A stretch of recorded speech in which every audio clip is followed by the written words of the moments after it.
What's going on, guys? Welcome back to another video. In this video, I've got another very important AMC update to bring to all of you this evening. So what we're going to be covering in this update is a little bit of the technicals that we're seeing on AMC at the current time, a little bit of the Ortex data too, because there are some things that we need to go over in that as well. And then there's two really big things that kind of were getting circulated around today. One of them is Bill Huang.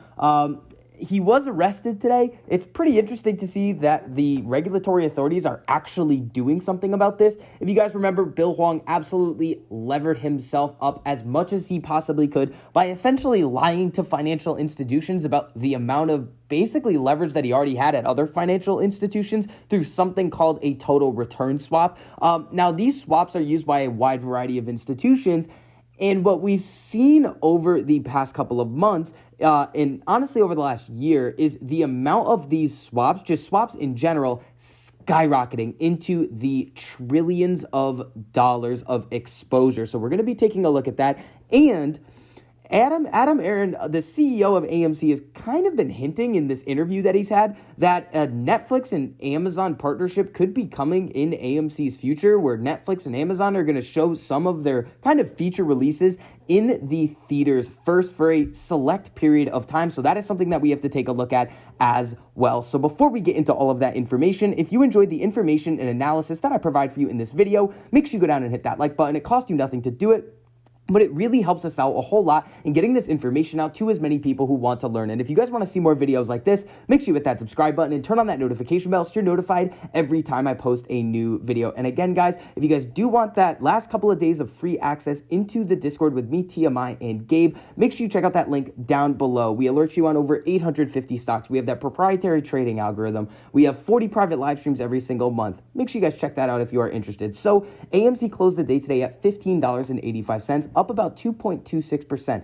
Not a bad day. We did see a significant red day yesterday. I would have liked to see a little bit more. Again, seeing AMC at $15.85 isn't fun. But again, with what we covered in yesterday's video on basically the timing of when the market rallied and when AMC went to, we're going to need to see the market really kind of reverse to the upside or upward direction in order for us to really get that first initial push back to the upside. Then when we take a look at it on the 4-hour chart right here, just going over this pretty quickly, again, we are still below all of these EMAs and MAs. We are about to get maybe a little bit of a 4-hour MACD cross-up, so that could be kind of nice for us as well. But again, we're really going to need to see this 1348 cross on the 4-hour, these closing candles above the 200 EMA to really kind of get us back towards that upward trajectory spot. Now, when we come over to some of the Ortex data over here, let me just give this a quick refresh, just so we have the most up-to-date data over here. We have 2.73% max cost to borrow today. We have 1.9% average cost to borrow and a net return of 277,000 shares. Now, we're also seeing the estimated short interest at 18.83%. That's falling a little bit from what we were seeing at about that 22% range.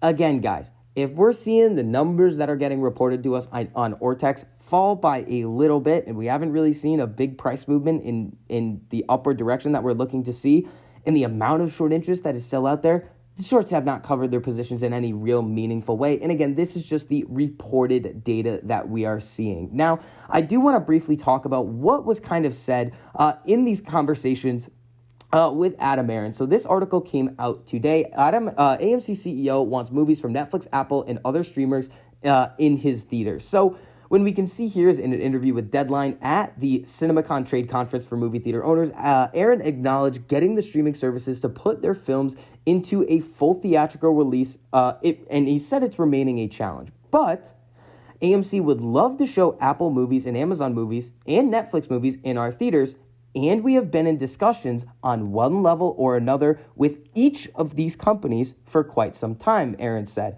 But to be fair to our existing partners, we need them to commit to a window. Now, what he means by this is that if you think about the partnerships that AMC has already right now, there's that 45-day exclusive window where movies are going to get shown in theaters before they go to the streaming services. So that is something that he is looking to get from Amazon, Apple, Netflix before he wants to kind of go forward with any more conversations or partnerships. And again, with these streaming companies right now, with the way that Netflix has been performing, especially on their earnings, it does make a little bit of sense to kind of partner up with the movie theater industry, get some movies in theaters, then bring them onto the streaming platforms where then people can watch them as many times as they want.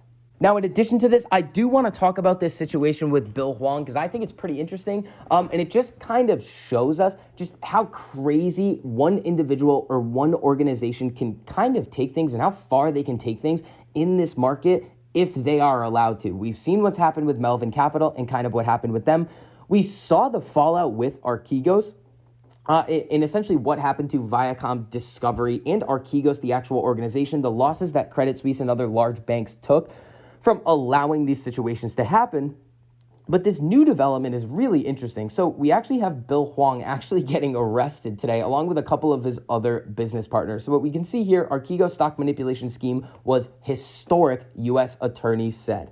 So a quick breakdown of what was going on with this situation was Bill Hwang and Archegos was getting leverage in the form of what's called a total return swap. What this allowed them to do is hide essentially the overall exposure that they had in not only the individual stocks that they were trying to buy, but their portfolios as well. So what they were able to do is essentially get a wild amount of leverage that no financial institution would have allowed themselves if they knew what was actually going on, but through a couple of loopholes, he levered himself way up. Now, what this allowed him to do is actually influence the overall prices of stocks. By him going in and buying, there's a couple of reports of this.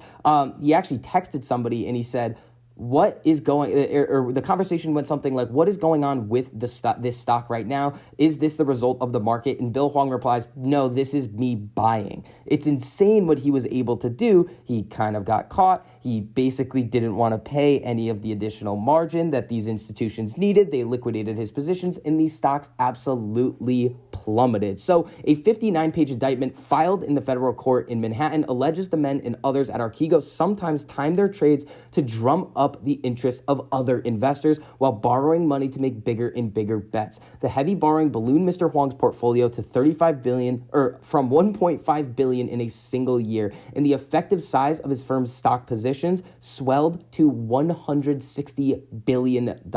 Now, the way that they were able to do this is the key thing here, was through those total return swaps. Now, there's a wide variety of different swaps that you can engage in. Swaps are kind of one of the more complex financial instruments that you can engage in, but I want to bring you guys over to the quarterly derivatives report right here. The top 25 banks, savings associations, and trust companies in derivatives. I want to show you guys how crazy this is. Total assets, $3 trillion right here. Total derivatives, $49 trillion. So this is in millions of dollars. So a million times a million is a trillion. And when we take a look down here, the overall exposure right now, as of the end of last year, is $176 trillion. But the one thing that I kind of want to bring your focus to is what are most of these derivatives in? Total futures, total options, total forward contracts, swaps. This is by far the largest category right here with $108 trillion of notional exposure in swap contracts. You can see that the overall exposure is $176 trillion, but the overall swap exposure is the majority of that, of $108 trillion. This is absolutely insane. So what this kind of shows us here is, yeah, Bill Hwang and Archegos got caught with what they were doing because those positions went against them. But is he the only one doing this at the current time? Absolutely not. And with the way that the market's going right now, and the overall basically climate with the rising interest rate environment, inflation, all of the different economic data coming out, the war with Russia in Ukraine going on.